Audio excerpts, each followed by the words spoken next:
Voilà les 9 facteurs cachés qui sabotent les débutants en musculation. Donc résultat, tu progresses pas, tu stagnes et tu finis par abandonner. Donc moi, qui je suis pour te parler de ça? J'ai atteint ce physique, naturellement, hein, même si je pensais pas avoir besoin de le préciser. Avant, je ressemblais à ça, puis à ça. Donc j'ai été maigre mais pas sec, puis après gras. Donc oui, peu importe ton physique actuel, je te comprends, toi derrière ton écran. Et dans cette vidéo, je vais te révéler tous les facteurs à éviter. Donc reste bien jusqu'à la fin si tu veux pas perdre ton temps et faire des efforts en vain vers ton objectif. Donc allez, on est parti.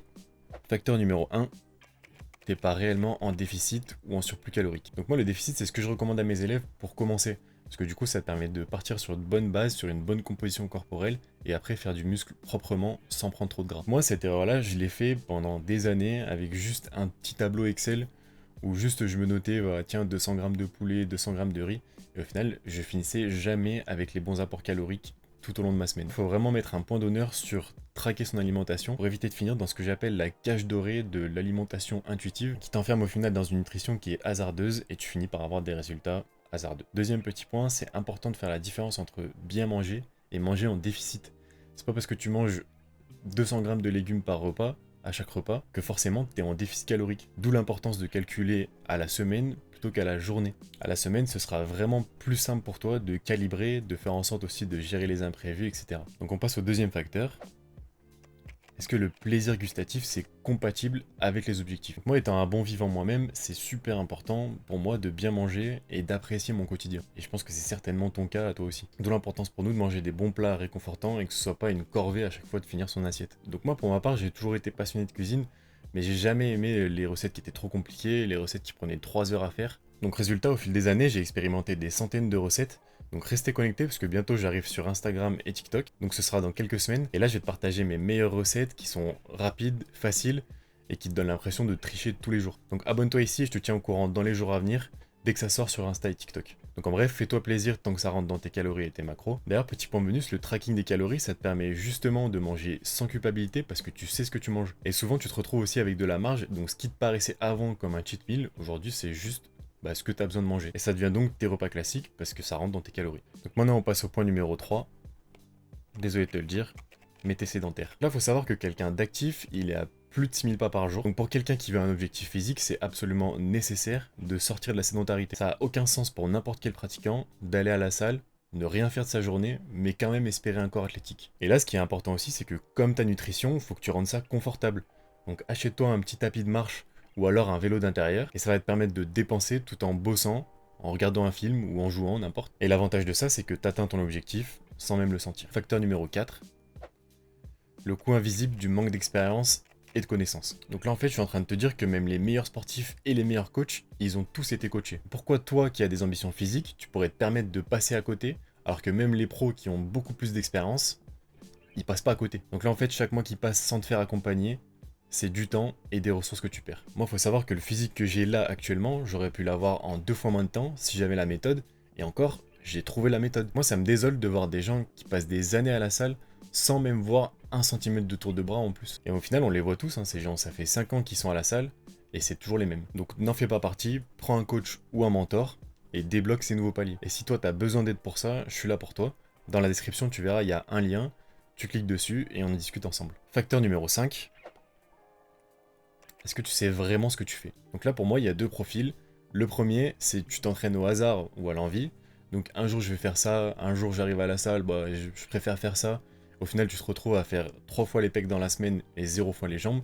Donc forcément, ça va pas. Et au final, tu as zéro résultat parce que tu as zéro plan. Tu traques même pas tes perfs, donc tu peux dire adieu à la surcharge progressive. Donc depuis 2022, tu es toujours à 50 kg au développé couché. Tu progresses pas parce que tu donnes pas à ton corps le besoin de progresser. Il faut que ça devienne une nécessité. Et le deuxième profil, tu fais des exos sans même trop savoir pourquoi. Tu sais même pas forcément ce que ça travaille ou si c'est vraiment fait pour toi. Donc là, c'est typiquement, tu étais en train de swiper sur TikTok, tu as vu un conseil qu'il fallait faire du développé couché.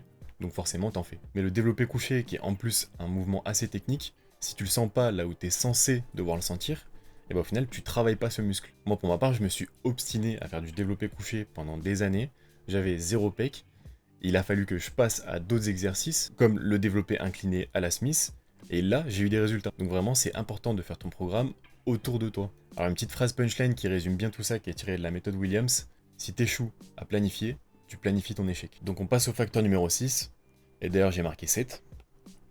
Mais c'est le fast-food mental. Donc on a parlé un peu juste avant de TikTok, donc ça me fait une bonne transition. arrête d'écouter tous les conseils. Si tu te mets à suivre tous les trends d'exercice et tu te mets à changer tous les 4 matins de programme parce que tu as vu Joe Fitness qui a des bras énormes, qui fait du curl spider inversé sur banc décliné transversal en dégressif, et bah ça veut pas dire que ça a marché pour toi en fait. Et puis juste en général, faut se dire quand est-ce que swiper, ça t'a fait apprendre quelque chose. Faut vraiment se poser cette question. Donc là, l'important, c'est refocus ton attention, implémente ce qui est vraiment fait pour toi, et tiens-toi au plan. Donc le facteur numéro 7, et là du coup c'est marqué 6, j'ai pas envie de devenir trop musclé.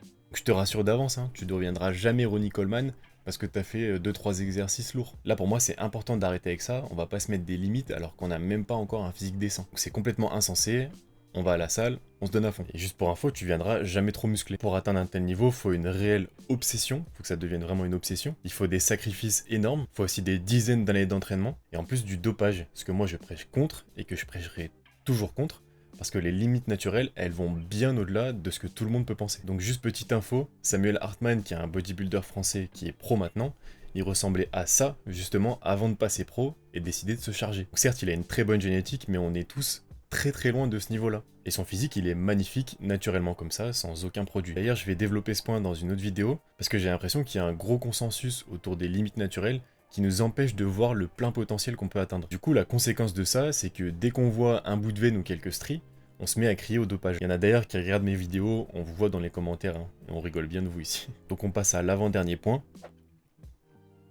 La rage de te transformer, elle est bénéfique jusqu'à. Comme j'ai dit avant, c'est vraiment important de rendre ton objectif agréable jour après jour. Plus tôt tu rendras ton quotidien agréable, au mieux ce sera. Et au plus vite tu atteindras ton objectif, et surtout tu le garderas à long terme. En ce moment là, il y a une grosse vague des sad boys, gym bro, emo, qui se mettent à rendre la discipline et le sport comme une lutte contre ces démons. Donc je peux comprendre parce qu'au début j'étais comme ça, et l'énergie négative c'est un très gros moteur au départ. Mais il faut faire attention à pas s'enfermer là-dedans au long terme. Le résultat c'est de la lassitude, c'est un combat constant chaque jour, c'est de l'abandon, ou alors c'est même du dopage. Juste parce qu'il y a Cindy qui t'a trompé il y a un an de ça, et tu veux lui montrer ce qu'elle a perdu. Ça mène nulle part, il faut vraiment rendre ça agréable. Aménage tout ce qu'il faut autour de toi pour ton objectif. Mange bien, écoute ta musique préférée à la salle, et tu vas te dépenser en marchant dans la nature, ou en jouant, en regardant une série, n'importe. Mais en définitif, l'important c'est de vivre une vie qui est belle et apaisée, tout en te forgeant un corps de titan, on est d'accord. Et maintenant on va finir sur le dernier point. Le meilleur timing pour commencer. Donc là souvent on va se dire, ouais bah du coup après les vacances, là en plus il y a les fêtes de Noël, donc ouais je vais beaucoup manger pendant les fêtes de Noël, je m'y mettrai après, ou alors il y a le nouvel an, bah pareil, je vais laisser passer ce temps là, et je vais y mettre ensuite, ou alors plutôt juste avant l'été, parce que c'est plus simple de moins manger en été, ou alors tu t'y mets pour un événement, pour un mariage par exemple, je vais perdre 10 kilos, ou alors avant des vacances à la plage, bah je vais perdre 5 kilos pour me préparer pour ça. Moi je vais te le dire, hein, le meilleur timing, c'est maintenant. Donc je vais pas faire comme les pseudo-influenceurs qui vont te dire là maintenant d'aller courir et de t'arracher sur 30 km, parce que tu le referas plus jamais. Ce que tu devrais faire à la place, c'est de planifier ton objectif autour de ta vie et d'exécuter. Et c'est beaucoup plus simple que ça en a l'air, vraiment je te rassure. Et encore une fois, si t'as besoin d'aide, que c'est trop compliqué pour toi, mais que t'as vraiment cette envie ardente de changer de physique, je suis là pour toi. Donc viens on en parle tous les deux dans un appel et on met ça en place pour toi. Tu seras irreconnaissable dans 6 mois. Donc voilà, si t'as aimé cette vidéo, mets-moi un petit like. Il y a des vidéos comme ça chaque semaine sur ma chaîne et bientôt aussi sur les réseaux. Nous, on se voit la semaine prochaine.